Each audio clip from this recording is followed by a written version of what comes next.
My name is Michael Tsarion. I'm a researcher in ancient civilizations and secret societies. This is my latest book, Atlantis, Alien Visitation and Genetic Manipulation. I myself am from Ireland, and I've specialized in what the Celtic records, the Druidic tradition, the Celtic mythologies have to say about the concept of UFOs and alien visitation.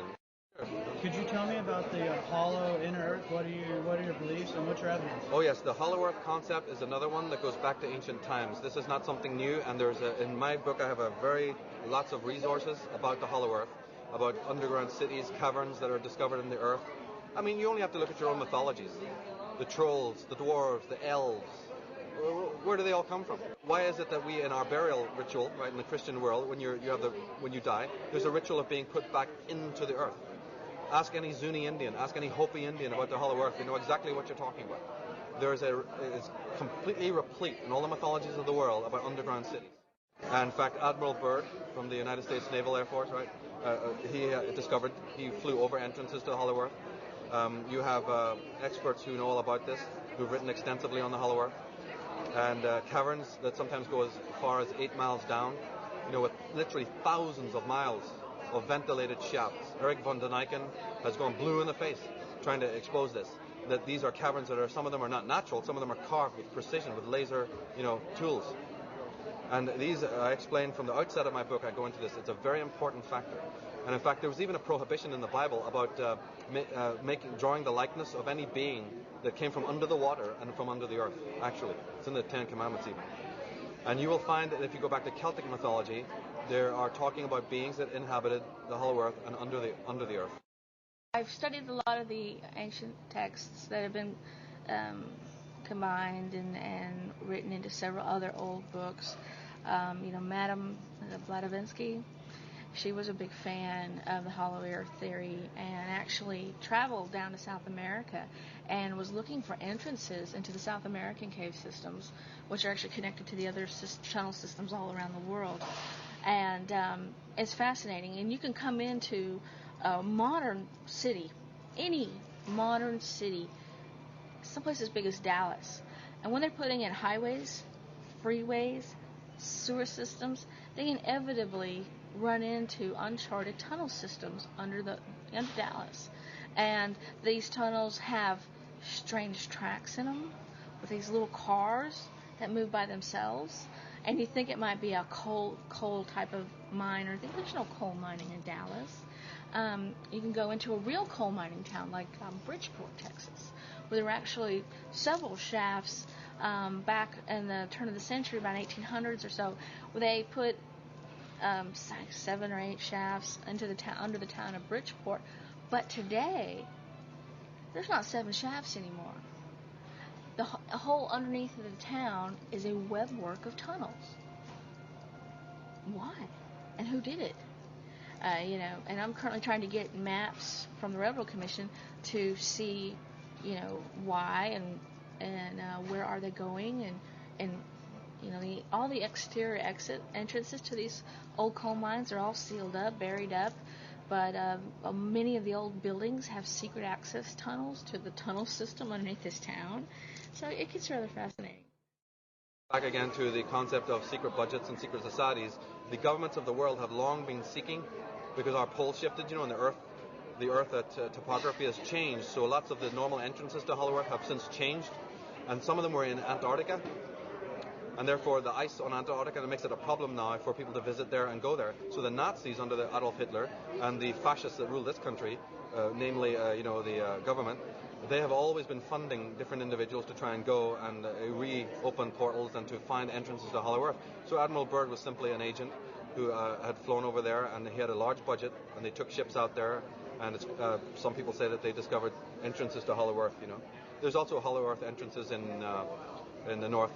And I've researched this for many years, and I actually know where a great deal of entrances to hollow Earth are.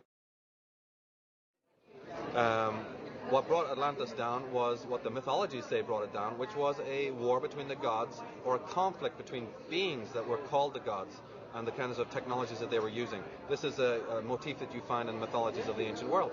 The beings who interfered with our history are still around, or at least their descendants are still around, behind the thrones of government.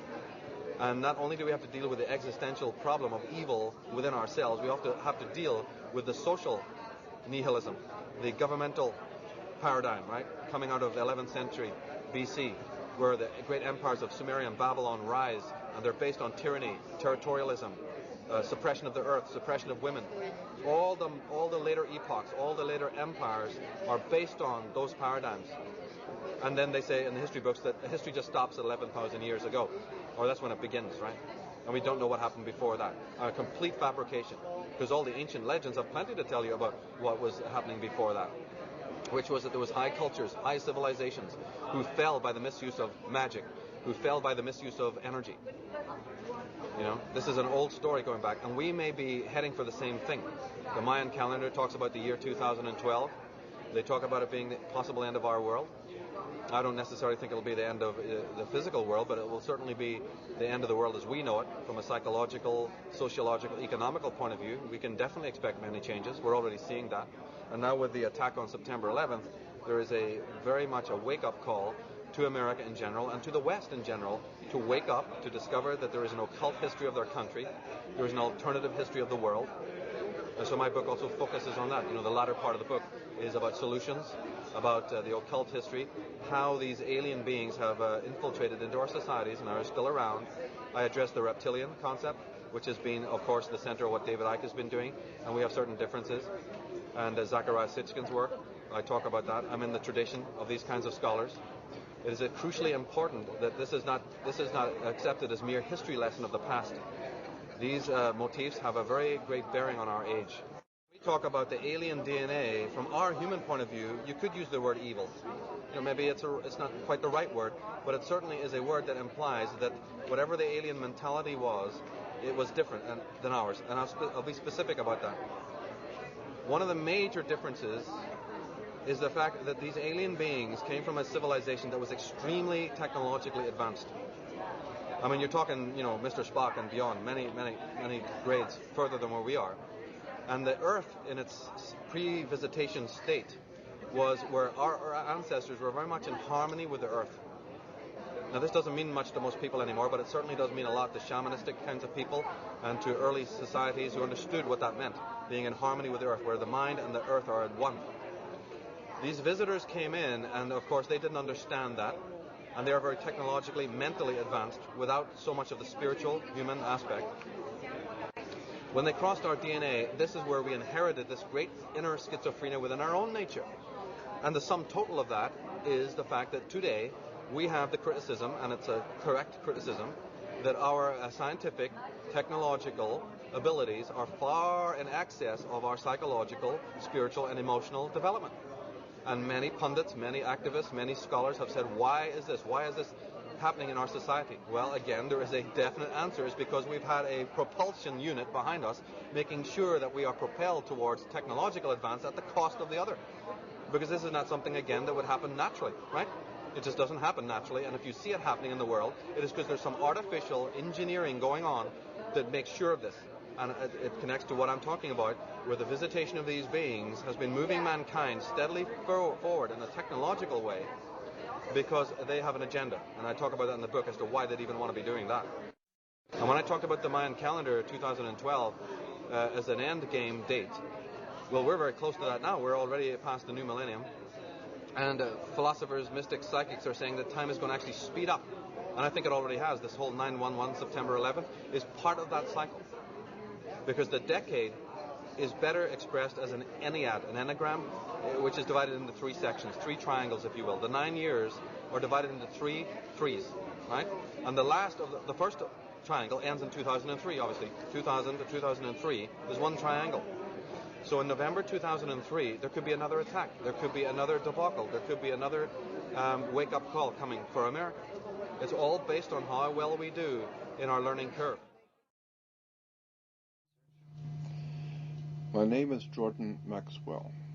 For the past 43 years of my life, I have spent researching and studying the world of hidden knowledge, ancient mysteries, occult and secret societies, fraternal orders.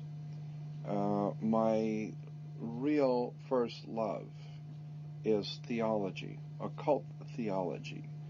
But let me warn you, and let me say that the word occult does not mean evil or bad.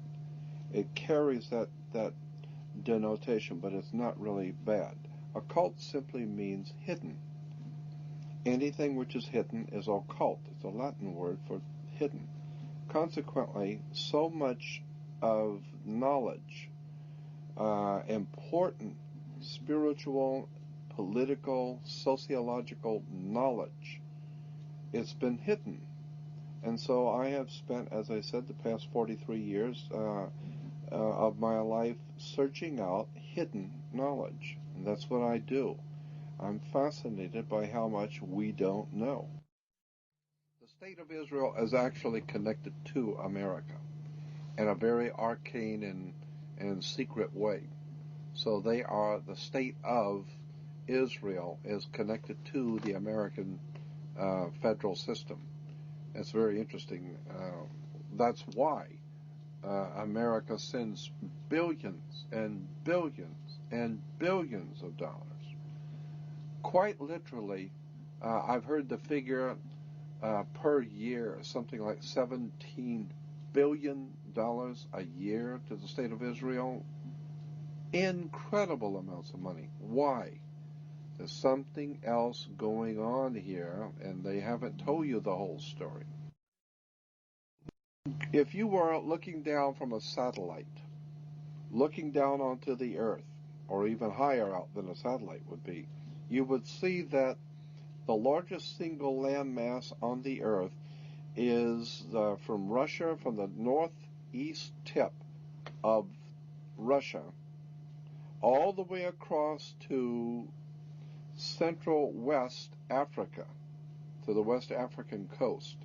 Then from England, England, all the way across to India. And you crisscross the largest single landmass on the earth. That cross comes right through the city of Jerusalem. That's where it crosses. And so the old ancient Phoenician Canaanites, being the bankers, they said, if you're coming through town to do business, Jack, you're going to pay us up front. And so whoever controls Jerusalem controls the flow of oil, drugs, all kinds of products, the flow of gold, diamonds, all the valuable things in the world goes through Jerusalem. That's why it's the holy city. Money, international, monetary world situation set up so that all money, all flowing of business, commerce goes through Jerusalem.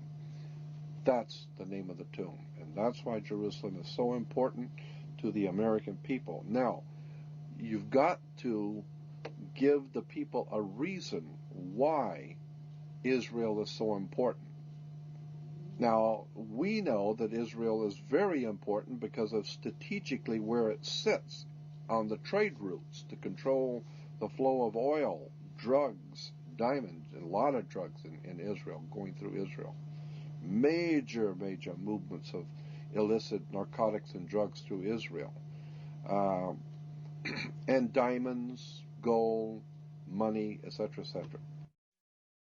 But you've got to give the people who are going to go over there and lose their lives and give their sons in war, you've got to give them a reason. So we tell them that it's religious. It's the Lord's chosen people, the Lord's people. And the Lord himself has chosen Israel. And we give them a line. You'd be surprised what Americans love. They love that kind of stuff. And so we tell them, it's the Lord's will. And the Lord Jesus was there, and all the great prophets and all of that. And so we have to protect that little country, Israel, because it's the Lord's will. So I believe that all of these things which are happening right now in the Middle East there are many factors involved, obviously. It's not just oil. It's not just money. Those are the cards on the table. when you're laying out the game and you're going to play a game, a high-stakes game, say in Las Vegas, where hundreds of thousands, if not millions of dollars are laying on the table, and you're playing a high-stakes game, you're going to have the cards you've got that you're playing. Well, one of the cards that's being used in this high-stakes game is, of course, oil. One of them is, of course, drugs. Drugs are very big business in the Middle East and in Europe, and so I feel that the drugs are one card, oil is a second card, the control of money, banking, fraternities, controlling the flow of commerce and business in the world, that's another card on the table. But above the cards are the players only using the cards.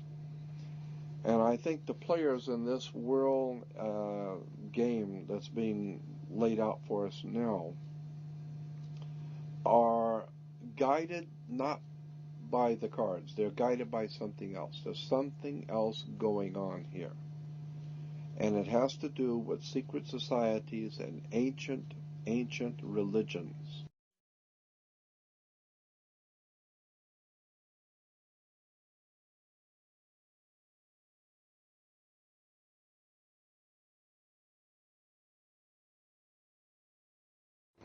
Hi, I'm Jim Mars, and I've always been interested in secret things, alternative stories. My background is as a news reporter, and I learned early on about the so-called secret societies. My question was, do they really exist? And more importantly, do they have any power? Over a period of 30, 35 years, I have studied, read, talked, experienced, and I want to tell you they're real, they're here, and yes, within the inner core elite, they definitely have power. And I think this is an anathema to the whole concept of a free, open, and democratic America.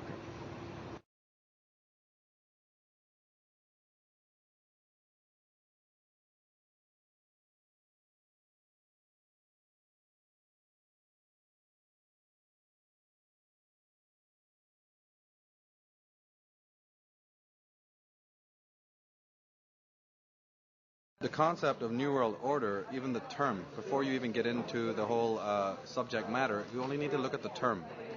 New World Order is found in Latin underneath the pyramid on the dollar bill, Norvis Ordo Seclorum, which comes from the Latin poet Ovid.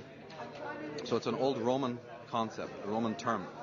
Roman symbolism is something that needs to be studied because you have the Roman eagle, which was then picked up by the Nazis, and now you find it in America. You find it at the top of the flagpoles, you find it on the federal government, you find it on the dollar bill, the symbol of the eagle. In the landing on the moon, you hear them talking about the eagle has landed. You know, what kind of eagle are we talking about here? And Novus Ordo Seclorum, New World Order, has a resonance with Nazi Germany because in Nazi Germany you have Adolf Hitler. Adolf Hitler's first book, the most important known book, was called Mein Kampf, but his second book was actually called The New World Order. What do you feel is the major secret society? The Skull and Bones, or what is it? What's the name? Probably the premier secret society is the Bilderbergs. They're so secretive they don't even have a name.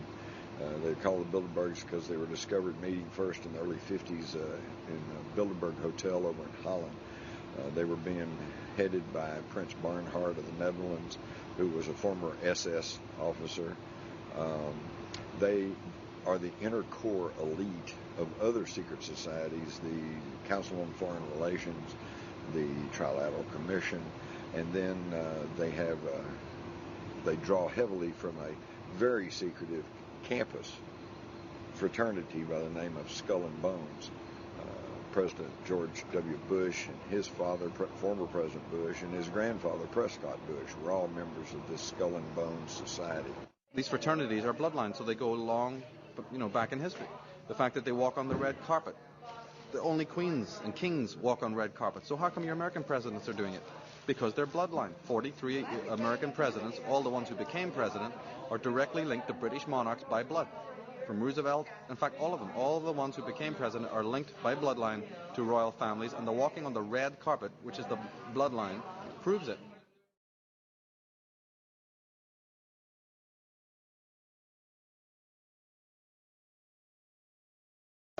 there's a group of probably 300 men that control most of the actions of the world. It boils down to what's known as like the 7 families. And between the 7 families, they all pretty much have divided up the earth as we know it.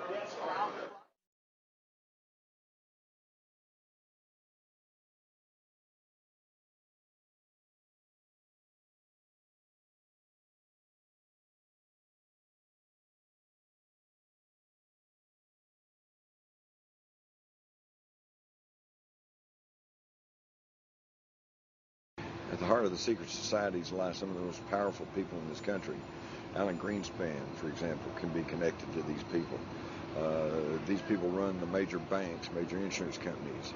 Now, we don't really stop and think about these folks or these organizations, but they exert a tremendous impact on the lives of every single individual citizen.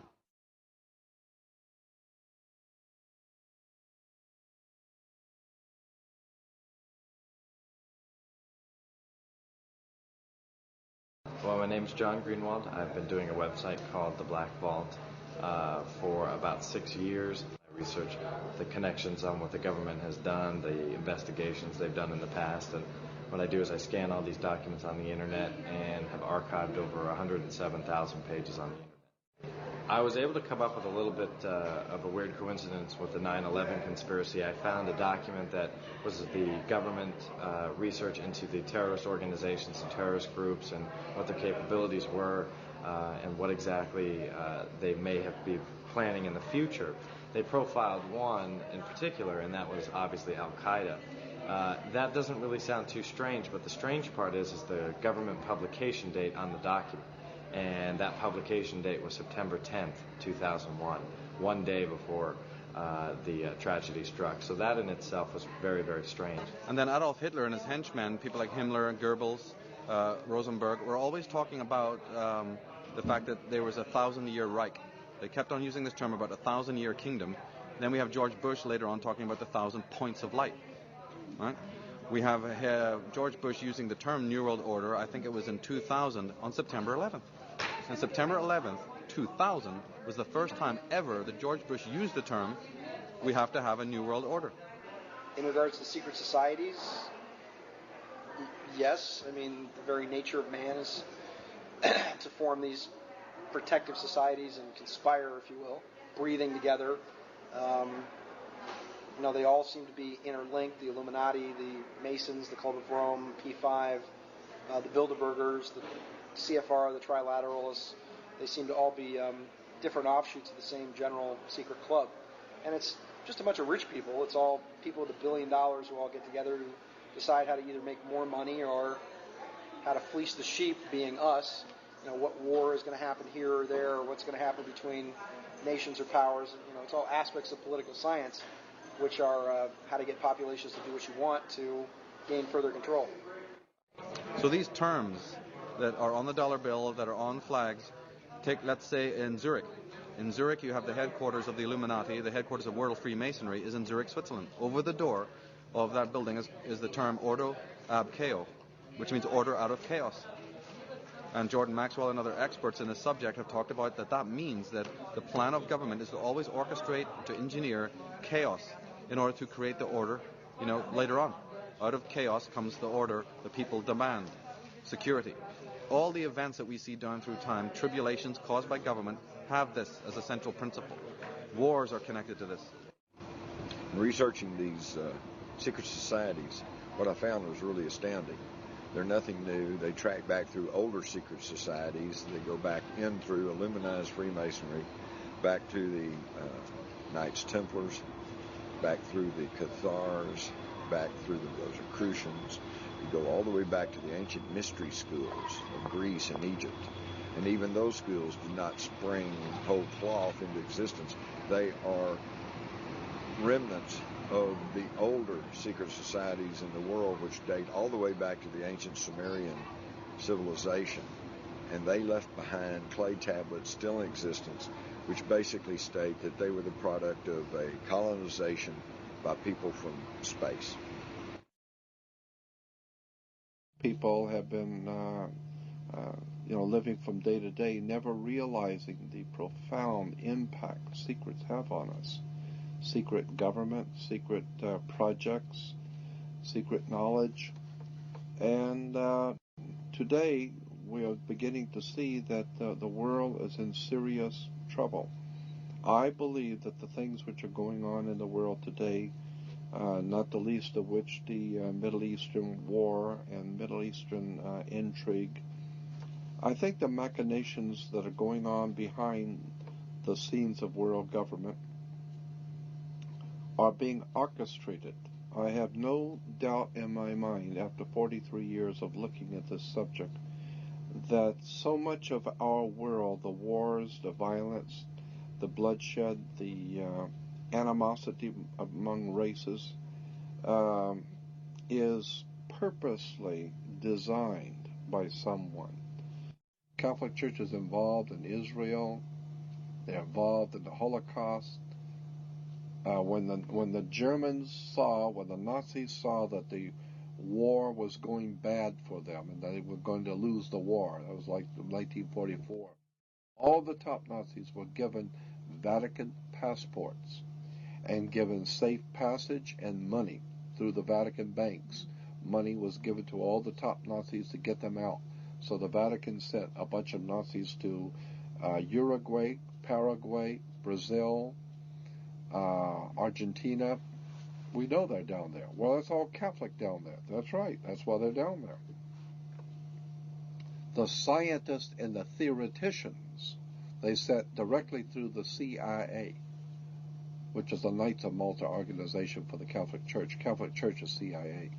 CIA is Catholic Church. The CIA broke into the Watergate Hotel. Watergate Hotel is owned by the Vatican. The owners of the Watergate Hotel today in Washington, D.C. is owned by the Catholic Church. It's a Vatican owner. The Vatican owns the Watergate. And the CIA was in there doing their dirty work in the Watergate Hotel. And then they got Nixon kicked out of office because Nixon realized that the Vatican is involved in all this crap and the English involved in all this crap. So the Vatican set up their own people.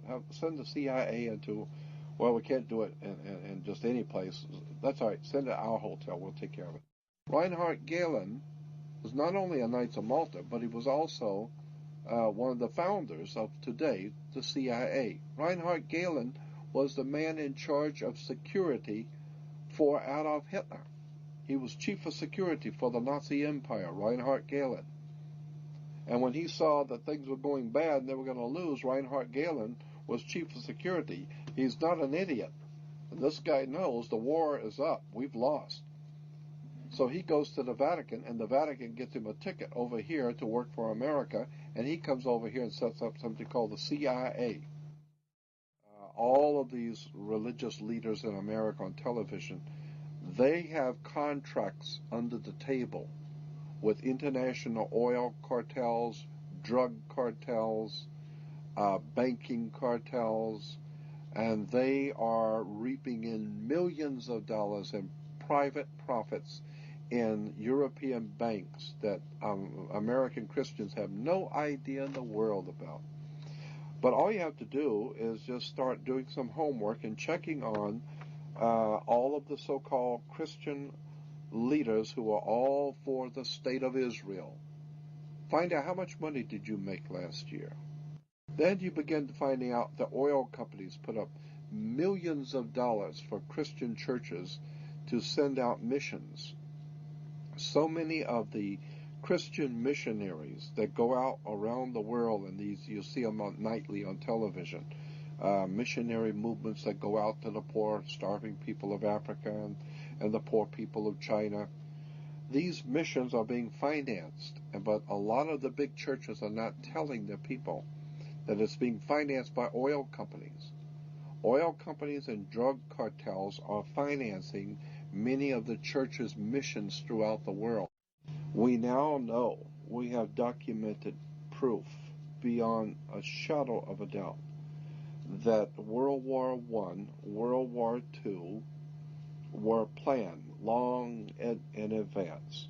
The things which are going on in the Middle East have been planned for, I believe, at least 40 years, minimum. I can show you at least 40 years ago that this government, American government, was already keenly anticipating a major war in the Middle East.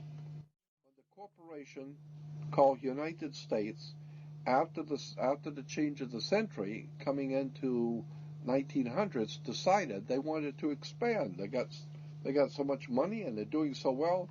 They thought maybe we could expand the business, move the corporation out a little bit. Let's expand business. Let's go to Germany or Europe and open up a big corporation there and take in their corporation, their government. We'll take them over. And the Germans said, "Hey, Jack, it's like a mafia. What are you coming over here? You're gonna buy me? I'll buy you. You don't buy me." Like the Godfather movie. What, you're going to come into Las Vegas and you're going to give me, and you're going to buy my hotels? Who says I'm going to sell my hotels? And the American corporation, British American corporation, said, unfortunately, maybe you didn't understand. Let me restate it so you understand. I didn't ask you. I'm telling you. We're moving in here. It's called a corporate takeover. And so there was a hostile corporate takeover where the American corporation decided they want to take over in Europe, and they didn't want to be taken over. Well, it's too bad. We'll take over anyway. So they called it a hostile corporate takeover. We call it World War I. So the corporation called United States was able to overthrow the existing corporate order in Europe, but it cost a lot of money. They had to build a lot of tanks and jeeps and pay a lot of people, and the corporation, well, they were successful. They did what they wanted to do, but they went broke doing it. And so when they went broke doing it, and then the bankers pulled their money out in 29, we had something called a stock market crash, because the corporation spent so much money, they went broke. So the international banker says, well, if you're broke, what are you coming to me for? I'm not going to loan you money if you're broke. And so, broke. So the international banker says, well, if you're broke, what are you coming to me for? I'm not going to loan you money if you're broke. And so, what do you have as collateral? You got any collateral that you can put up for me to loan you the money? And the corporation called United States, the British corporation called United States, said, yes, we have the stock. We'll give you stock in the company. You are the stock in the corporation. So they give your body to the banks in Switzerland. So your body now becomes stock for the corporation called United States, because you are a money maker. Bankers came in and said, if we're going to loan you money, you guys have lost money, you guys have gone bankrupt, we're going to take care of the accounting. We're going to see where the money goes. We'll give you the money, but we're going to make it sure it goes where we want it to go. So they set up the Federal Reserve System, and then the collection agency to make damn sure that you people pay us.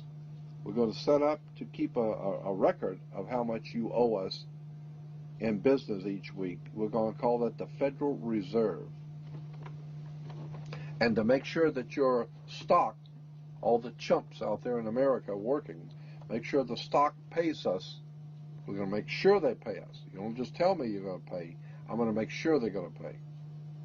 So we will set up a collection agency. Our own personal collection agency is called the Internal Revenue. You mess with us, Jack, and we're going to hurt your face. You owe us money. So the banks loan money to the privately owned corporation called United States, and the United States corporation gave your body, your birth certificate, to the banks as collateral for the loan, and that's why today Americans are nothing but slaves. Now this is something I want you to understand, and you need to listen carefully, because this is profoundly important. Most people have never heard this and don't even understand what I'm trying to say. So try and follow what I'm going to tell you. There are two kinds of law on the earth, as I've said. One is called civil law, which is the law of the land, and one is called maritime admiralty, which is called the law of water. Maritime admiralty is banking law. And the law on the maritime admiralty says that you, because you came out of your mother's water, are a maritime admiralty product. This is why the ship is sitting in its berth and it's tied to the dock, and the captain has to give a certificate of manifest to the port authorities, because money is changing hands. This is why when you were born, you have to have a birth certificate. It's got to be signed by the dock, because that's where the ship is tied to, is the dock. So the dock signs your birth certificate. Why? Because you came down out of your mother's water. You came down her birth canal.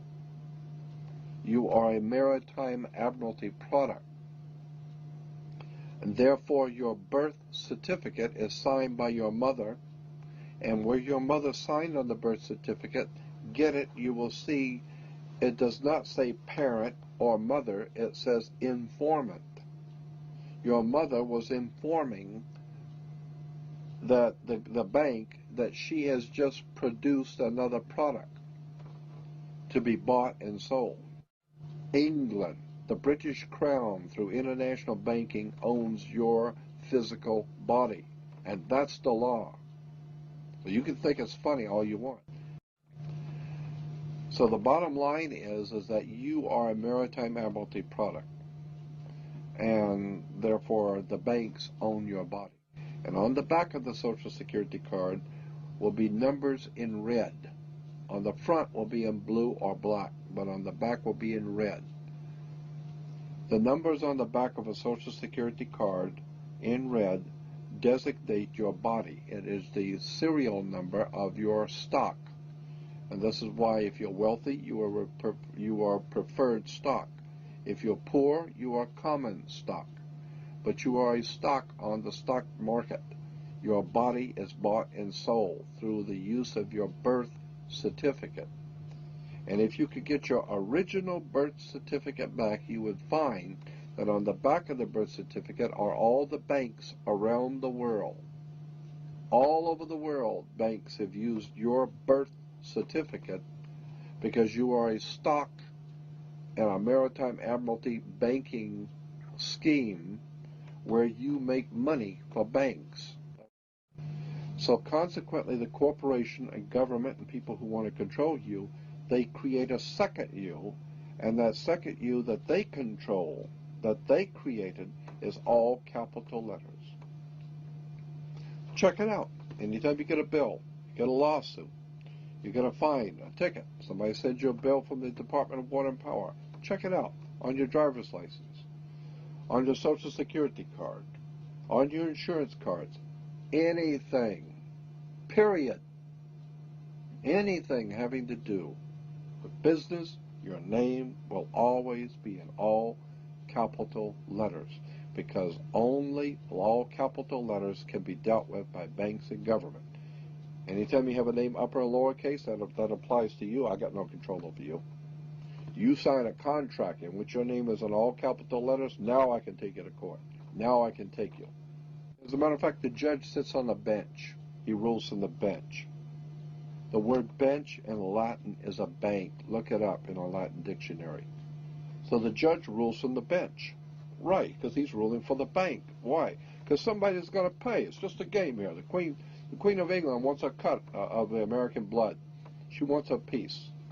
So it's going, somebody's going to pay, and the money's going to go where? Into a bank. That's right. The judge rules for the bank.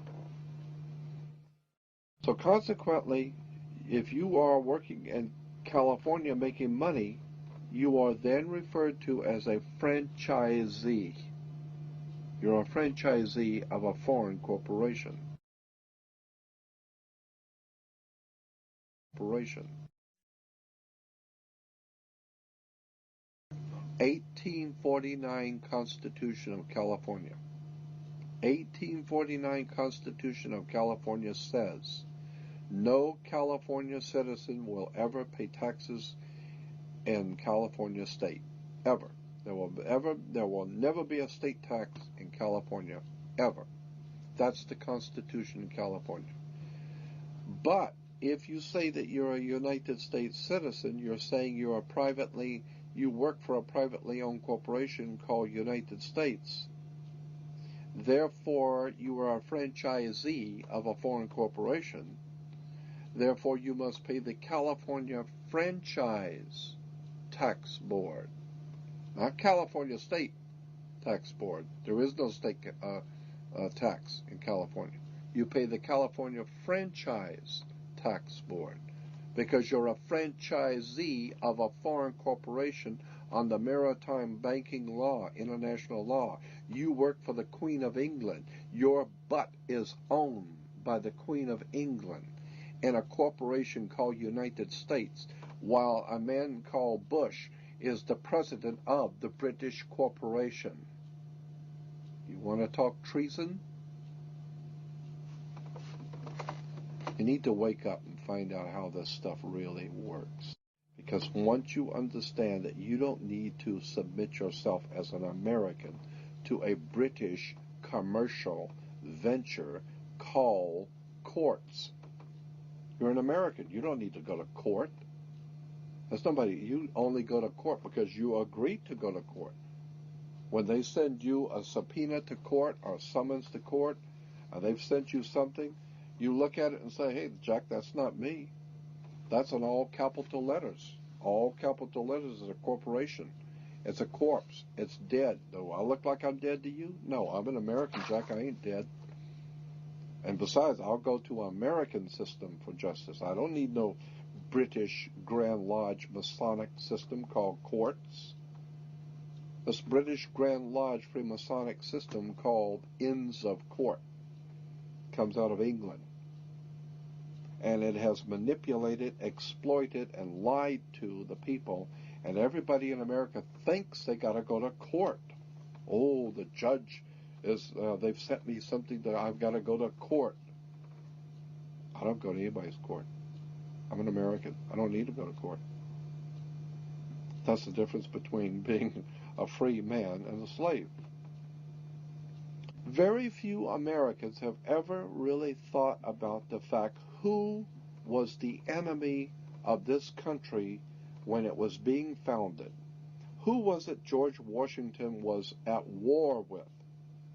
Bloodshed on the field of battle. Who were the Americans fighting and dying on the field of battle, fighting to found this country? The Russians? No, as a matter of fact, the Russians were our supporters. The French? No. The French were supporting us. They loved us. They thought it was a great idea of somebody actually standing up for their rights and becoming a free people. And the French say, hey, that's sensational. Matter of fact, we'll come over and help you if you want. Anybody that fights against that bunch of cutthroat murderers, British royalty, will help. Even the Tsar of Russia said, hey, you guys going to revolt against England? Hey, about time. Somebody will come help you. And so Russia helped the Americans.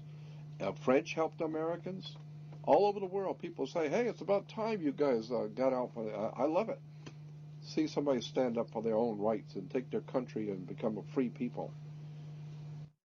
Your enemy when you founded this country was England, British royalty. When Americans stood up in the field of battle and whipped the King of England's ass and sent the British back with their asses bleeding, all over the world, wealthy people, potentates, kings, rulers, princes, all the powerful people in the world, all over the earth, were watching. And they say, hey, we heard the King of England got his ass kicked last week by a little group of people called Americans. Well, they chased your ass out of town, didn't they? And consequently, the King of England became the laughing stock of the world. Everybody, hey, boy, he's got all the big army and the red coats and their guns and everything. That little bunch of Americans, they kicked your ass and sent you back crawling on your knees. What you going to do about that? You going to let him get away with that? And so the king realized he could not. They beat you on the field of battle, and they're mad. If you come back, they're going to kill you again. And so the King of England and the British royalty decided, no, we're not going to send any more people over there because you're not going to win. Those people are crazy. They got guns, and they're mad. Leave it alone. Just leave it alone. Later on, we'll dream up some things called United States government, and we'll incorporate it. And we will bring in what we call them attorneys and lawyers. And then we'll do business and sign contracts. And we'll be their friends. And one day, we're going to own them. The British invasion. They call the rock groups that came out of England the British invasion. That's not the only thing Britain invaded with. They invaded with treason, bloodshed, lies, deception. They've given us courts. They've made you into a corporation. They've made you so that you are politically dead. You walk into a courtroom and the judge wears a black robe. Black is the color of death. I mean, you've got Dracula wears a black robe. Frankenstein wears black. You know, always the jailer and the guy who's going to cut your head off wore the black robes. What is this black robe stuff of judges? Where does this black robe stuff come from? Somebody needs to do their homework and find out America has been raped. And the people who are running this country are nothing more than turncoats. They're traitors who have sold our great republic out. They've sold us out to our masters in England. I, for one, would like to see all British in this country, all British money, all British financing, all British corporations chased out of this country. Give them 72 hours to be out of this country, and you tell the Queen we're not sending over American boys into the Middle East to save your goddamn oil. Tell the Queen no longer will Americans crawl on their knees to that woman, to the Queen of England. What a travesty. What a travesty in this country to watch America, the great republic, being raped by the British royalty. Somebody needs to do their homework. It's all business. I don't want you to take this personal. It's just business. This is the way banks work. This is the way courts work. This is the way government works. They manipulate and use words and terms and frighten you. I, for one, am not only not frightened, I'm tired of the lies and deception. I'd like to see America free again. That's my feeling. And thank you and good night.